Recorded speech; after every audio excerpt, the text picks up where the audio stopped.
Si tú también crees en el poder de las historias, acompáñame.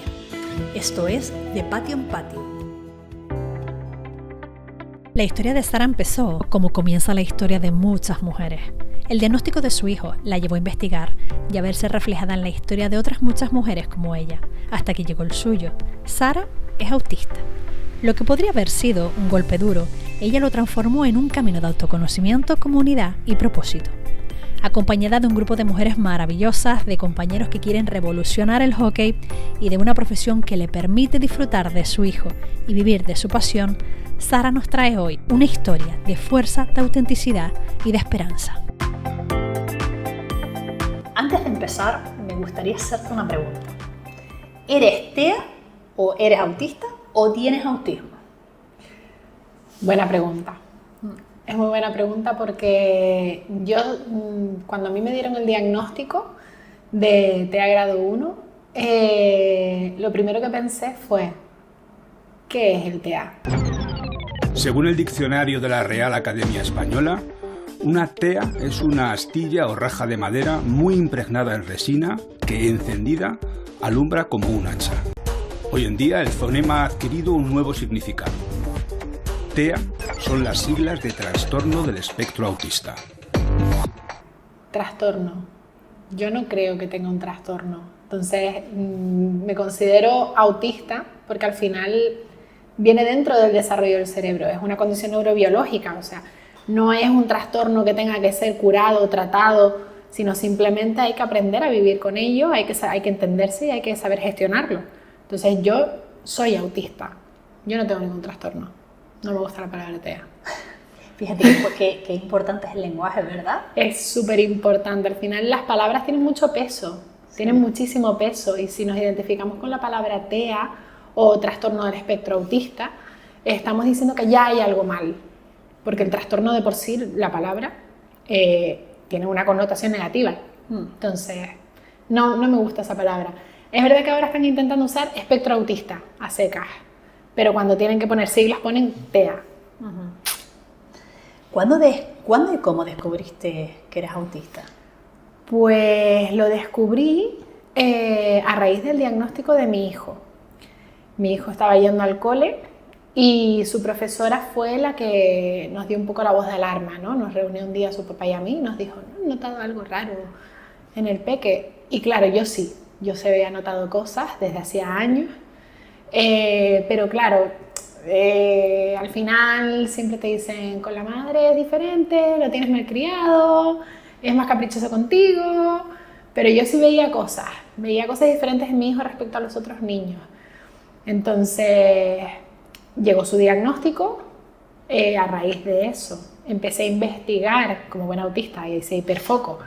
Empecé a investigar sobre el autismo y terminé llegando a unos perfiles de redes sociales de mujeres autistas diagnosticadas de manera tardía a raíz del diagnóstico de sus hijos. Y me identificaba casi en un 99% con todo lo que leía.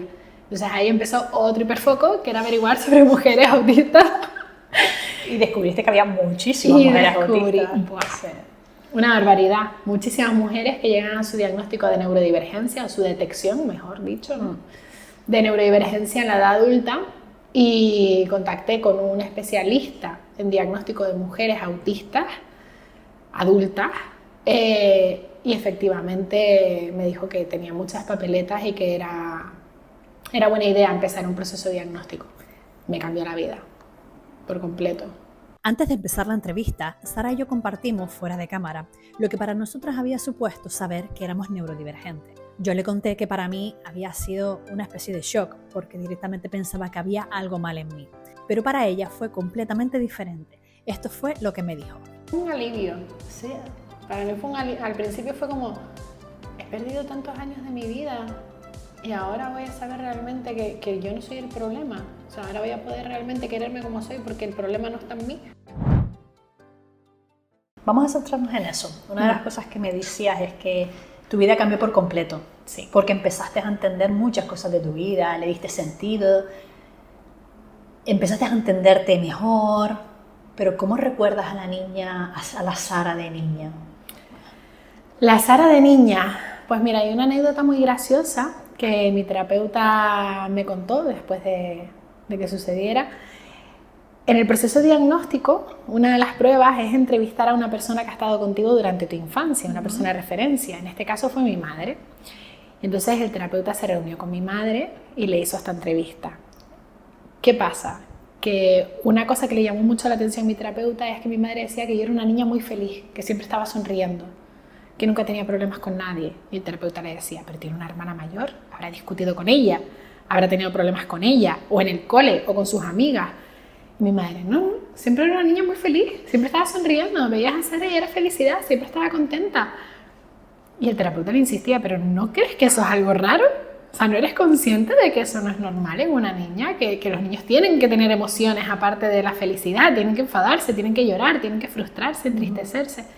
Y claro, mi madre no había sido consciente de que yo quería agradar tanto a todo el mundo que no me enfadaba, siempre daba la razón, siempre me adaptaba a lo que los demás querían, con una sonrisa, ¿no? Porque vaya a ser que Sara no estuviera contenta, sí. Con una sonrisa, y luego ya si tenía que sufrir, sufría en secreto. Wow, sufría en secreto, lloraba en secreto. Sí. A día de hoy no, a día de hoy lloro por las esquinas, pero... Estás liberando ahí. A día de hoy estoy llorando todo lo que no he llorado en mi vida. Pero en ese momento sí, lloraba mucho en mi habitación, sí. Tú veías cosas en tu hijo que tú también tenías, pero las tenías también cuando eras niña. ¿Qué era lo que veías en tu hijo que despertaba eso en ti? Fíjate, hay muchas cosas que no. Las cosas que yo veía en mi hijo era sobre todo en comparación con otros niños, porque, por ejemplo, una de las cosas que más me llamaba la atención es que a veces mi hijo seguía una rutina y el día que no podía seguirla por lo que fuera, entraba en crisis, empezaba a llorar y luego no sabía cómo parar de llorar. ¿Vale? Y era un llanto ya de desesperación de quiero parar de llorar y no sé cómo. Y la única manera que yo encontraba de calmarlo era cogerlo en brazos y caminar con él en brazos, balancearlo. Y la gente me decía, es que así lo estás malcriando. Digo, no, es que no se están dando cuenta de que él está sufriendo porque es que no puede parar de llorar. Claro. No es que no quiera, es que no puede, no es una manipulación, es que no entiende por qué no podemos seguir la rutina otra vez, si la hemos estado siguiendo tantos días. Entonces, yo veía cosas en él que en otros niños no veía. No lo hacía por capricho, no lo hacía por maldad, ni por manipulación, sino lo hacía porque es que él no lo entendía. Le rompía un patrón y no entendía por qué. En cambio, yo de pequeña no llegaba a ese punto porque como siempre bailaba al agua a todo el mundo, claro, no llegaba a ese punto. Había cosas que no entendía de siempre. Me han encantado las rutinas, soy muy rutinaria, pero luego tengo ese puntillo también, que hay sospechas de TDA también por ahí, porque soy una persona que siempre está buscando emociones nuevas. Entonces me gusta la rutina, pero por otro lado necesito improvisar a veces y soy muy impulsiva y eso me saca de la rutina y luego me arrepiento. Sí.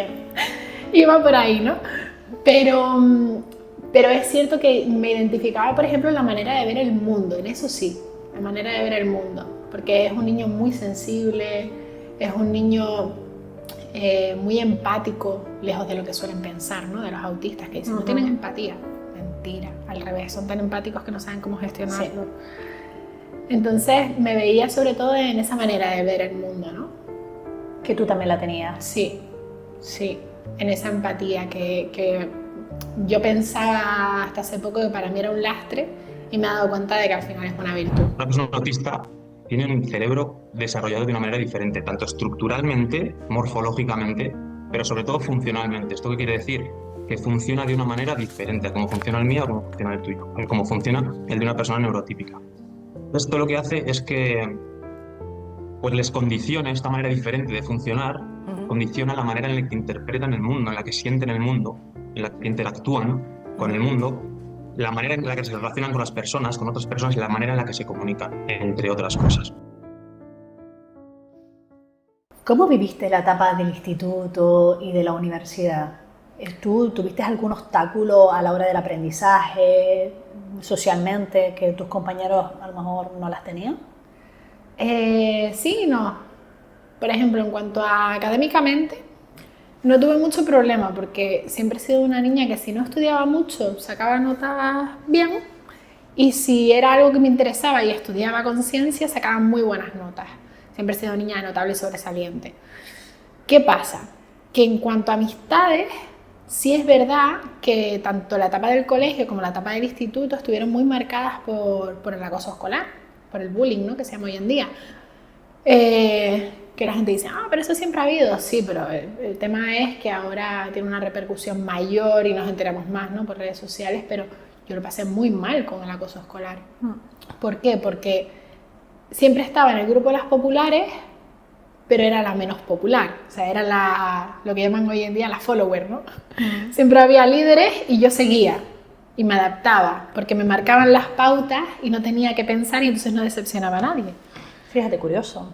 No decepcionaba a nadie. Entonces, siempre que tenía alguna mejor amiga, ella era la líder, ella era la que marcaba el ritmo, y yo simplemente seguía, me dejaba llevar, seguía la corriente. Imitabas lo que ella hacía. Imitaba. Para adaptarte. Claro, para adaptarme. Y así no decepcionaba a nadie. Claro, porque estaba haciendo lo mismo que mi amiga, a ella no le decepcionaba y por tanto estaba tranquila. Pero ¿y a quién podías decepcionar? Al mundo. Al mundo. Es más, hay otra anécdota que me parece súper importante, que mi hermana siempre me decía, y tengo ahí el run run de mi hermana siempre diciéndome, es que cuando estás con fulanita te transformas, es que cuando estás con tus amigas te transformas. Claro, porque cuando estaba en mi casa me comportaba como creía que mis padres y mi hermana querían que me comportara, y cuando estaba con mi amiga me comportaba como creía que mi amiga quería que me comportara. Entonces, al juntar los dos mundos, algo fallaba porque no era la misma Sara. Entonces, al llevar a mi amiga a mi casa, me comportaba como mi amiga esperaba que me comportara, y a mis padres y a mi hermana les chocaba. Claro. Porque es que no tenía personalidad. No Claro. tenía personalidad. Y a raíz de saber que eres TEA, ¿eso ha afectado a tu forma de verte a ti misma? Es decir, ¿has conseguido decir, esta soy Sara y soy así en todas las circunstancias, con todo el mundo? Sí, ha cambiado muchísimo. A raíz de que supe que era autista, empecé a redescubrirme, ¿no? Conocerme realmente, dejar de ser lo que yo creía que los demás esperaban que fuera, y empecé a escucharme, ¿no? y a dejarme ser y sentir más. Entonces, por ejemplo, algo que ha pasado es que tenía amistades que se han ido quedando atrás, porque he empezado a ser yo y ya no había compatibilidad, o aguantaba ciertas cosas porque creía que tenía que aguantar y cuando he puesto límites no ha gustado. O, por ejemplo, una frase que se escucha mucho, ¿no? Cuando te llega la noticia, ¿no? De que eres autista, una frase que escuchas mucho es que ahora parece que eres más autista. Evidentemente, ¿sabes? Porque, por ejemplo, yo algo que no hubiera hecho hace tiempo es el estar haciendo esto. Sí. Yo también lo claro, es una forma de autorregularme. Sí. Es una forma de autorregularme, ¿no? De estar con algo en las manos, porque la doble funcionalidad, el estar con una doble función, me ayuda a concentrarme mejor. Entonces, el mover las manos, estar tocando algo, etcétera, me ayuda a concentrarme. Yo estoy jugando con esto. ¿Sí? Yo creo que es cosa de neurodivergente. Sí. O sea, de alguna manera te relaja. Sí, es una forma de relajarme y concentrarme. Sí. Entonces, que por ejemplo en el colegio se hace con lo del boli, tiqui, tiqui, tiqui, o darle dando vueltas al lápiz o al boli, o sí. ese tipo de cosas, ¿no? O cuando estás hablando por teléfono, caminar, o dibujar en una libreta si tienes que estar sentado, ¿no? Las estereotipias básicamente son una cosa que sirve para autorregularse. Es más común en espectros como el autismo y etcétera, sí. Pero hay muchas otras como caminar rápido, movimientos involuntarios, muchos tipos de estereotipias. Puede ser desde un salto, un movimiento leve, puede ser de todo. No sé si a ti te pasó que hay personas que cuentan, me incluyo, y además esto lo hemos hablado, alguna vez que incluso cuando ya tienen el diagnóstico se sienten más conectadas con otras neurodivergentes. Y de repente conoces a personas y te das cuenta de que, yo me he dado cuenta de que las personas que se han quedado en mi vida, porque yo igual que tú he hecho un borrón de cuenta nueva, son Yo a algunos les digo, deberías hacerte la prueba de TEA. O deberías hablar tal. Me pasa porque primero me siento afortunada porque digo, jope, esa gente a pesar de mis cambios de tal, no sé si a ti te ha pasado eso, se ha quedado en mi vida. Y segundo, me di cuenta de que las personas nuevas con las que conecto son neurodivergentes. Sí. ¿A ti te pasa eso también? Por supuestísimo, por supuestísimo. Es más, a raíz del diagnóstico, como te digo, se fue quedando mucha gente atrás, prácticamente me quedé sin amistades, pero también porque yo misma quería verme más aislada para saber realmente qué es lo que me apetecía, ¿no? Porque cuando estás rodeada de gente al final terminas adaptándote un poco al plan y a los gustos de los demás. Y también me apetecía verme más aislada, ver qué es lo que salía de mí, ¿no? Y a raíz de ahí empecé a hacer nuevas amistades y iba a decir casualmente, pero no es casualidad, es causalidad. Empezaron a aparecer amistades que prácticamente el 100% son neurodivergentes. Algunos reconocidos y otros no reconocidos, pero que efectivamente se están dando cuenta con el tiempo sin que se lo digamos o diciéndoselo, que también lo son o lo podrían ser, ¿no? Es más, yo ahora mismo tengo dos amigas, mis dos mejores amigas, que las dos, una tiene diagnóstico y la otra no, pero lo sabe. O sea, esto es así. La otra, tú como me veo a mi mejor amiga, que le digo, comadre, deberías hacerte test de TDA. Sí. Hablando de mujeres neurodivergentes, mujeres autistas, ¿qué barreras crees que todavía existen? Pues yo creo que la principal barrera, el principal lastre que tenemos a día de hoy es el diagnóstico tardío.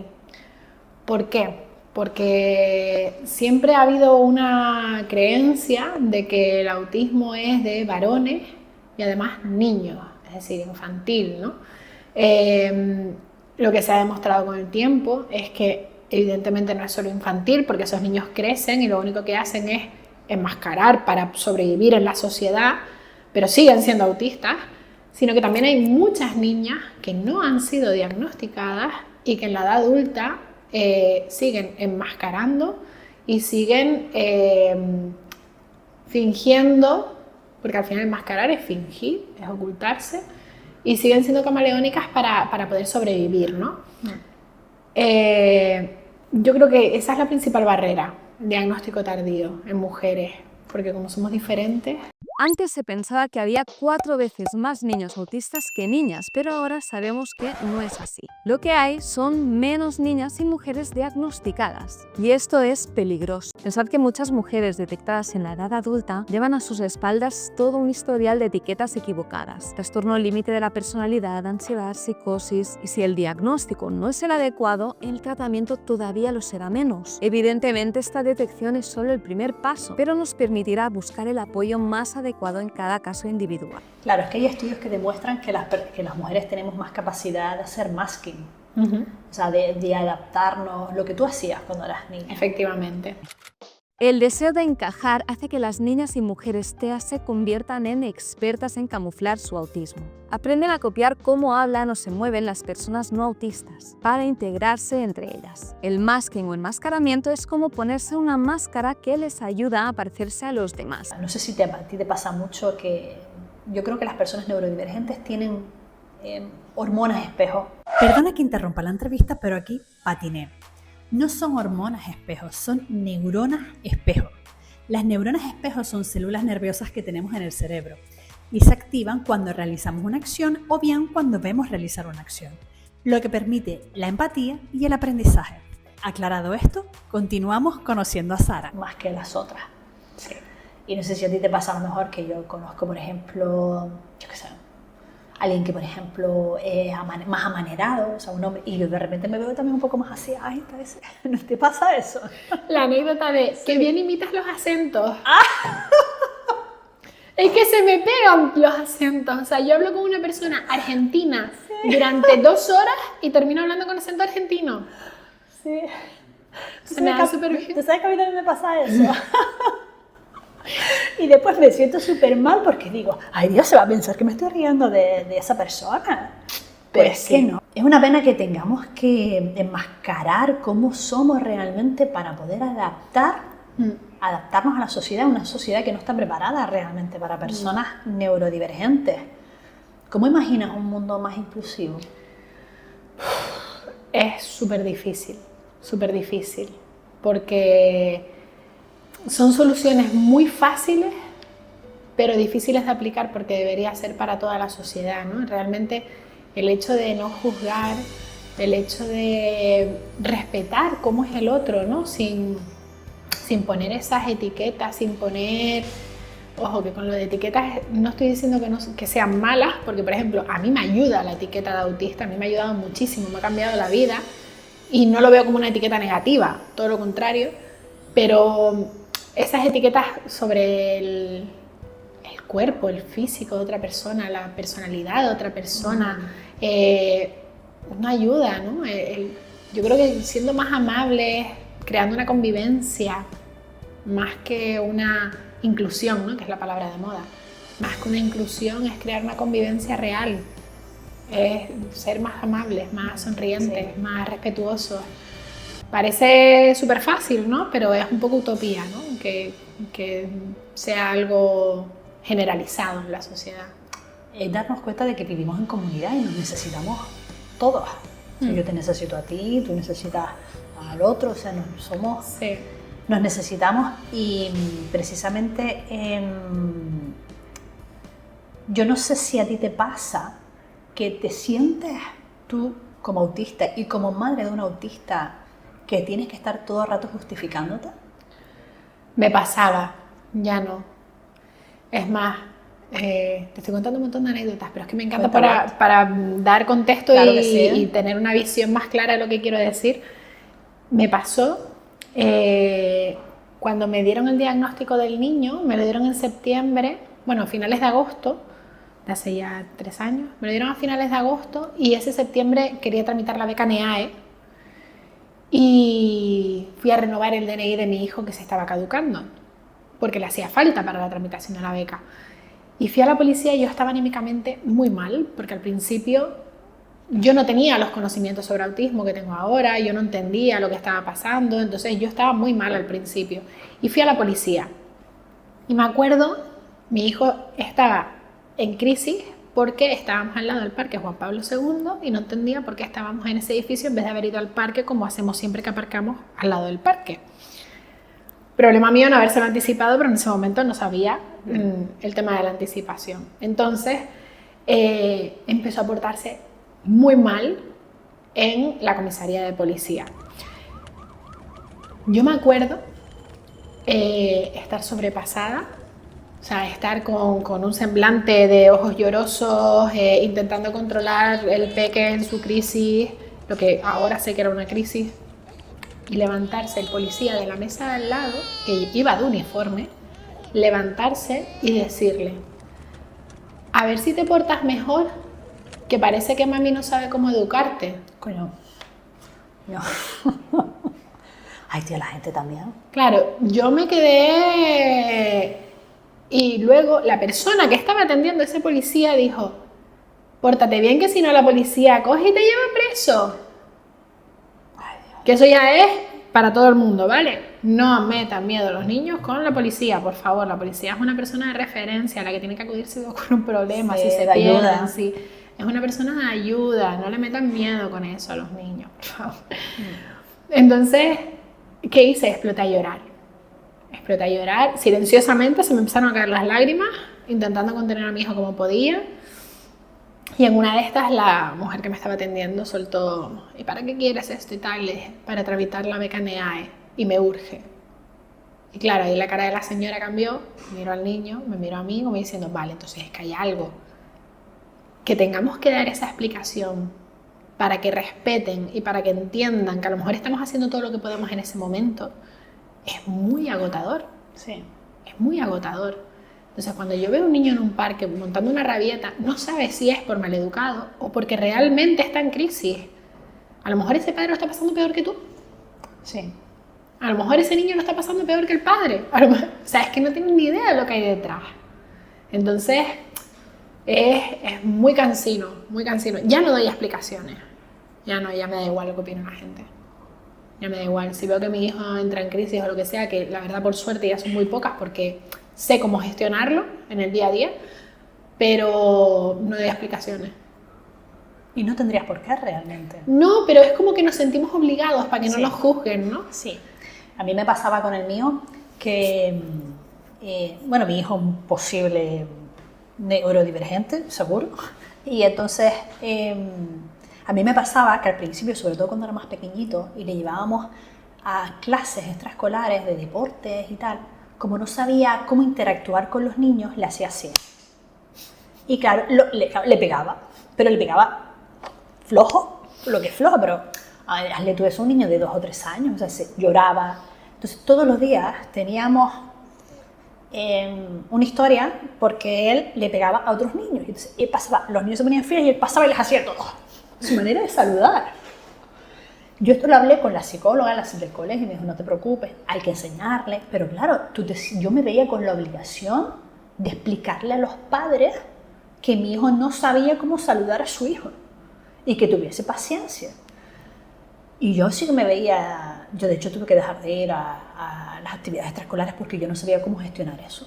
Porque a mí una de las cosas que más me cuesta, y quiero saber tu opinión al respecto, es que cuando yo necesito autorregularme a mí misma porque estoy sobrepasada con algo y mi hijo también lo está, ahí hay un choque de trenes.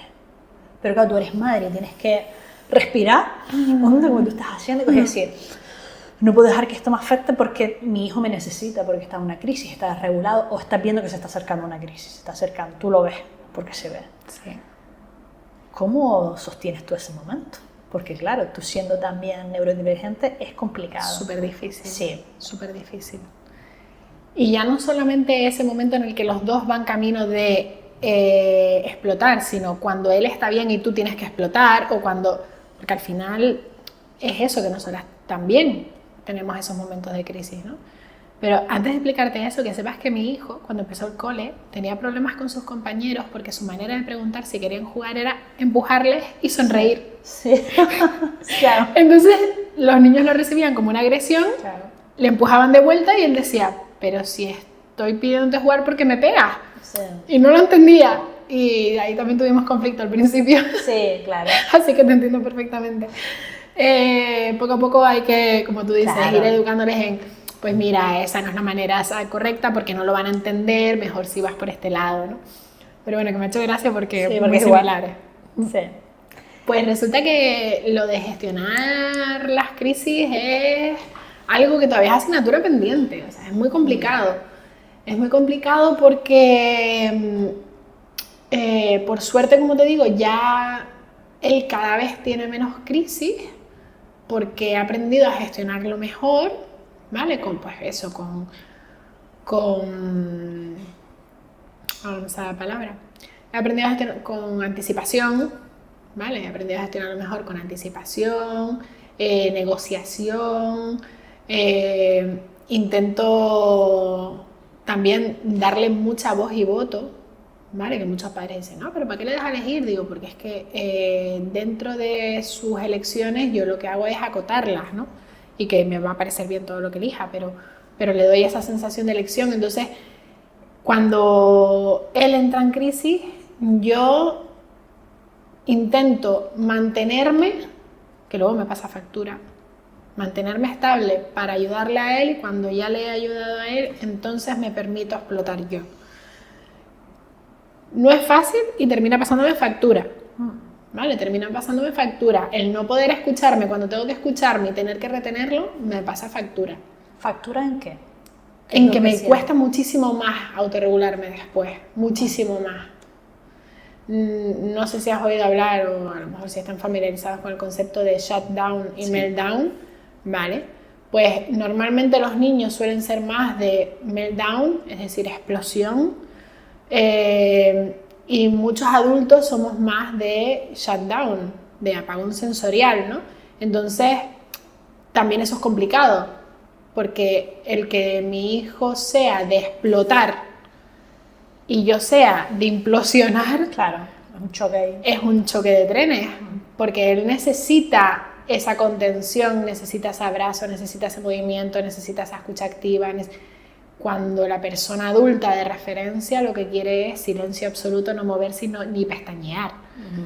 Entonces, el contener ese apagón sensorial lo máximo posible, agotar hasta las reservas de energía para poder ayudar al peque, para luego autorregularme yo, hace que sea mucho más difícil, mucho más. Sí, a lo mejor es algo que otros padres a lo mejor no sienten o a lo mejor no lo entienden porque no lo viven. Y realmente es algo muy complicado. Yo he pasado por poquitos momentos, pero sí es verdad que en algunos sí he cogido y he dicho a mi hijo, no me hables durante 5 minutos, por favor. O sea, no me hables. O sea, y tener que irme, sobre todo cuando era más pequeño. Es verdad que yo no sé tú, pero yo he aprendido a todos los días tomarme un tiempo para autorregularme, esté como esté. Yo, por ejemplo, a mí me ayuda, yo, por ejemplo, lo hago poniéndome los cascos y me pongo una serie que he visto 1.000.000 de veces. Entonces, me la sé de memoria y entonces no tengo que prestar atención, que creo que eso es algo mucho que hacemos los neurodivergentes. Entonces, a las veces la cambio en inglés, español, pero bueno. Y voy por la casa con los auriculares. Y ya está, y a lo mejor son 15 minutos que estoy poniendo lavadora, plancha, fregando, tal, pero es mi momento para autorregularme. ¿Tú cómo encuentras esa felicidad, esa autorregulación? La música. Yo siempre tengo cascos, siempre. Voy por la calle, tengo cascos, estoy en un centro comercial, llevo cascos, estoy paseando, estoy en mi casa, pongo música en el Alexa, estoy en el coche y llevo la música a tope. Para mí, todo el día es un videoclip. Una banda sonora. Todo tiene banda sonora. Para mí la vida es un videoclip. O sea, para mí la música lo es todo. O sea, para mí la música te regula el estado de ánimo, te regula el estado de ansiedad, te regula... Para mí la música lo es todo. Entonces, lo que tú haces con las series, yo lo hago con canciones. Yo tengo canciones que son canciones seguras, canciones de autorregulación, que me importa un carajo lo que dice la letra, me la sé de memoria.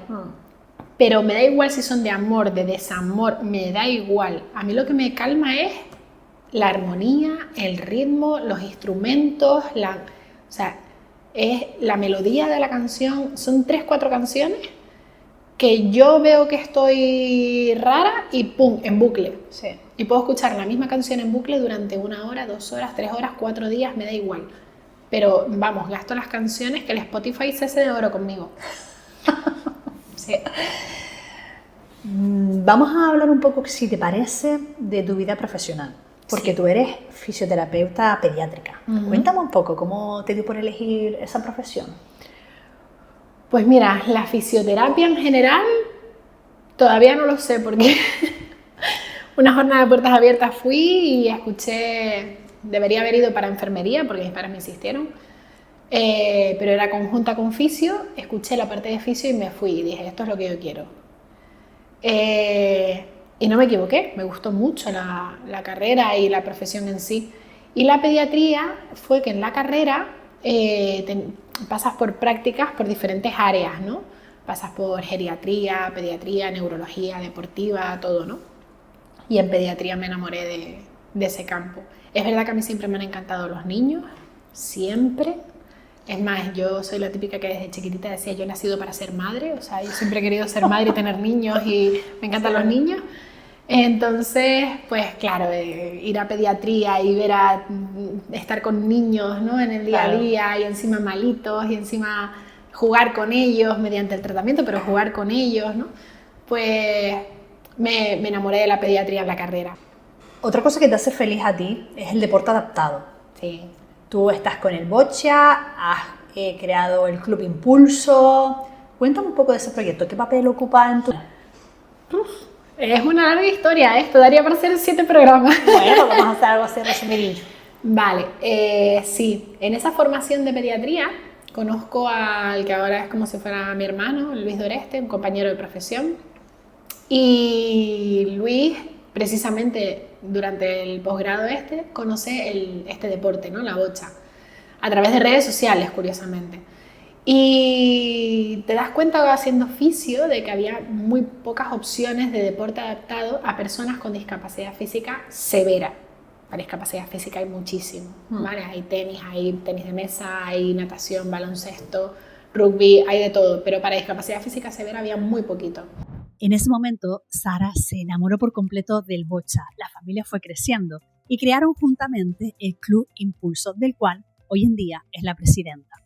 Allí descubrió el hockey sobre silla de ruedas, un deporte que la ha llevado por toda España y por el resto de Europa. Hoy en día Sara es la entrenadora de la selección canaria y la fisio de la selección de España. Ahora estoy otra vez como fisio de la selección española, que tenemos en mayo mundial en Finlandia. Y por último ya me han ofrecido formarme como clasificadora internacional, que voy ahora a finales de octubre a Holanda. Wow, es toda una experiencia, Sí, es un sí, sí, proyectazo. En 2 años y medio, bueno, 3 años hace en diciembre, en 2 años y medio me ha salido por todos lados el hockey, estoy en todos los ámbitos. Fíjate que yo te preguntaba antes cómo ves un mundo más inclusivo, pero directamente tú de alguna manera estás aportando muchísimo a la inclusión, no solo de las autistas, sino también, en este caso, por ejemplo, con los hockey adaptados. Sí, el tema es que yo no lo hago, vamos a ver, es una conversación que siempre he tenido con Luis Doreste. Realmente estamos plantando la semilla. O sea, a nosotros lo que nos encantaría es que otras personas dijeran, wow, esto se puede hacer, pues venga, yo quiero hacer otro equipo. Entonces estamos sembrando porque otras personas vayan cogiendo esas semillitas y pueda ir creciendo, ¿no? Sí. El jardín. No queremos monopolio, ni mucho menos, al revés, lo que queremos es incentivar, es dar el primer paso, que muchas veces las personas con discapacidad no pueden, ya sea por sus limitaciones, por sus horarios, por los asistentes, por lo que sea. Estamos dando el primer paso para que otras personas pues puedan seguir el mismo camino, ¿no? Estamos abriendo camino. Entonces, yo no lo veo como que esté favoreciendo esa inclusión. O... Sí, estás ayudando. Primero estás ayudando a esas personas. Segundo, cuando hablas de eso, los ojos se te iluminan, sí, Sara. Sí. Se te iluminan. O sea, se ve que no estás enmascarando ahí nada. No. O sea, porque los ojos no mienten. Hiperfoco. Sí. O sea, se ve que es algo que te llena, que te gusta, que te agrada, que te ha dado gente maravillosa también. Porque lo sé porque lo cuelgas mucho sobre eso. Entonces, sí. Pero también estás acercando oye, diciéndole al mundo, oiga, que sí, que esta gente a lo mejor solo puede mover, está en una silla de ruedas y a lo mejor solo se le mueve un brazo. La mano del joystick. Sí, pero que puede vivir, que puede hacer deporte, que es una persona como cualquier otra. Bueno, es más, de eso he hecho mi profesión. O sea, es que yo ahora voy por los centros escolares rompiendo esos mitos y esas barreras sobre el deporte y la persona con discapacidad. Entonces, yo lo que quiero dar a entender es que estas personas no es que jueguen, es que practican deporte, de competición, de élite. Hay gente que está en la selección española representando al país como cualquier otro deporte, pero en cambio no tienen la misma visibilidad, no tienen el mismo apoyo, no tienen... Entonces, yo creo que parte de mi vocación es dar a entender que tanto que queremos inclusión, que odio esa palabra, pero tanto que queremos inclusión e igualdad, y empecemos por darle el valor que tiene, ¿no?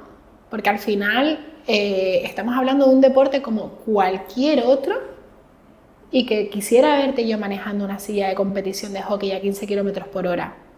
Quisiera verte llevando esa silla, que es los coches de choque 2.0, y encima llevando un stick con una bola, por ejemplo. Es súper complicado. Entonces, cuando la gente me dice, ay, es que qué bien lo que haces por ellos y tal, digo, es que no lo hago por ellos, es que ellos quieren practicar deporte igual que tú tienes baloncesto o natación o lo que sea. Lo que pasa es que ellos no tienen opciones. Lo único que estoy haciendo es ponerles la opción de que puedan practicar un deporte, porque es que no existía. Entonces, es eso, abrir camino. Sí. Abrir camino. Pero es súper importante abrir el camino, porque oye, se empieza con una piedra y se acaba con carreteras. Eso espero. Ojalá que empiecen a salir clubes por todas partes que practiquen hockey en silla, si tenemos competición en Canarias. No, y cualquier deporte. ¿Sabes? Sí. Lo que pasa es que yo ahora miro por lo mío. Sí, claro. Sara, hemos hablado de autismo, hemos hablado de maternidad, hemos hablado de mujeres, hemos hablado del hockey. ¿Qué has aprendido de todo ese proceso? Si miras hacia atrás, ¿qué aprendizaje te ha dado la vida? Pues mira, en cuanto a maternidad, que nadie va a saber mejor que tú lo que quiere tu hijo, por mucho que te digan. En cuanto a autismo y mujer autista, que te tiene que dar igual lo que opine la gente, que al final es súper importante ser tú mismo y conocerte y quererte y saber estar contigo mismo. En cuanto al deporte adaptado y el trabajo en general que estoy teniendo, que la suerte no existe, que se trabaja, creo que es la frase más importante que me tengo que aplicar en los últimos 3 años, porque mucha gente, lo he oído, mucha gente dice, ay, qué suerte tiene de no sé qué suerte tiene de no sé cuánto. No, hay mucho trabajo detrás, aunque no se vea, y la suerte se trabaja, no cae del cielo. Y que todo sería más fácil si no juzgáramos a la gente por su apariencia física, por sus capacidades, todos somos personas y todos merecemos el mismo respeto. Yo creo que son las enseñanzas más claras que me llevo sobre todo estos últimos 3 años, ¿no? Que es desde que recibí el diagnóstico de mi hijo y empezó toda mi reconstrucción, ¿no? Sí. Porque al final es que, si me paro a pensarlo, hasta el diagnóstico de mi hijo yo tenía una vida súper monótona, súper estable, lo que no quiere decir feliz. Y a raíz de ahí empecé a cambiar casa, trabajo, amistades, a mí misma, ¿no? Como que es lo más importante, mis relaciones, empecé a cambiar todo a raíz de que apareció el autismo en mi vida. Y mucho más feliz. Nada que ver. Pues mira, me alegra que me digas eso, porque viene en colisión a lo último que tengo que decirte, y es que el psicólogo Carl Jung dice que quien mira hacia adentro, quien mira hacia afuera sueña y quien mira hacia adentro despierta. A mí es una frase que me encanta. Tal cual. Porque es así. Y yo creo que resume perfectamente tu historia. Yo creo que nos has enseñado, en este ratito que hemos hablado, que conocernos no nos limita, sino que nos libera. Y que sí, tenemos que mirarnos dentro para despertar. Y asumir el diagnóstico, aunque no te guste esa palabra, y a mí también me da cierta cosa médico ahí, pero conocernos nos impulsa a conocernos mejor, a descubrir quiénes somos y sobre todo a trazar un futuro, un camino que nos lleve a perseguir nuestros sueños. Pues sí. Así que Sara, gracias por abrir tu corazón conmigo, por este ratito, por compartir, hablar de la maternidad, ser sincera, que eso, vamos, se agradece siempre. Y gracias muchísimo por este ratito aquí en mi patio. Gracias a ti por contar conmigo. Y a ustedes, gracias por acompañarnos. Nos vemos en la próxima conversación aquí en el patio. Hasta luego.